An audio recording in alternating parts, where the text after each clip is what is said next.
ಸಾಕಷ್ಟು ಸುದ್ದಿಗಳಿದ್ದಾವೆ, ಅದೆಲ್ಲವನ್ನು ಕೂಡ ನೋಡ್ತಾ ಹೋಗೋಣ. ಅದಕ್ಕೂ ಮೊದಲು ಈ ಕ್ಷಣದ ಹೆಡ್ಲೈನ್. ಬೈ ಎಲೆಕ್ಷನ್ ರಿಸಲ್ಟ್ ಮೇಲೆ ಸಿಎಂ ಡಿಸಿಎಂ ಭವಿಷ್ಯ. ಕ್ಷೇತ್ರಗಳಲ್ಲಿ ಸೋಲು ಗೆಲುವಿನ ಲೆಕ್ಕಾಚಾರ, ಬಿಜೆಪಿಗೂ ಫಲಿತಾಂಶದ್ದೇ ಟೆನ್ಷನ್.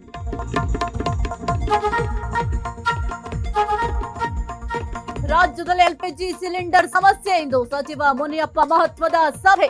ಆಟೋ ಚಾಲಕರ ಸಮಸ್ಯೆ ಬಗೆಹರಿಯುತ್ತಾ?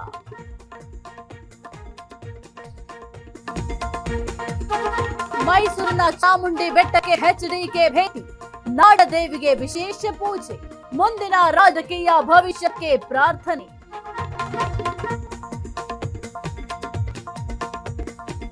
ಸದ್ಯಕ್ಕೆ ನಡೆಯಲ್ಲ ಅಮೆರಿಕ ಇರಾನ್ ಮಧ್ಯೆ ಶಾಂತಿ.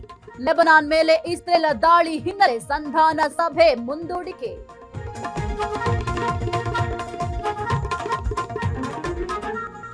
ರೈತರ ಕಣ್ಣಿಗೆ ಚಿರತೆ ಪ್ರತ್ಯಕ್ಷ. ಹೆಜ್ಜೆ ಗುರುತು ದೃಢ. ಡ್ರೋನ್ ಮೂಲಕ ಶೋಧ. ಕಲಬುರಗಿಯ ಭೋಸಗ ಗ್ರಾಮದಲ್ಲಿ ಆತಂಕ.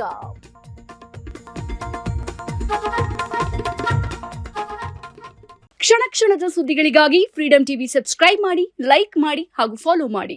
ಹೊಸ ಸುದ್ದಿಗಳ ನೋಟಿಫಿಕೇಶನ್ಗಾಗಿ ಬೆಲ್ ಐಕಾನ್ ಮೇಲೆ ಕ್ಲಿಕ್ ಮಾಡಿ.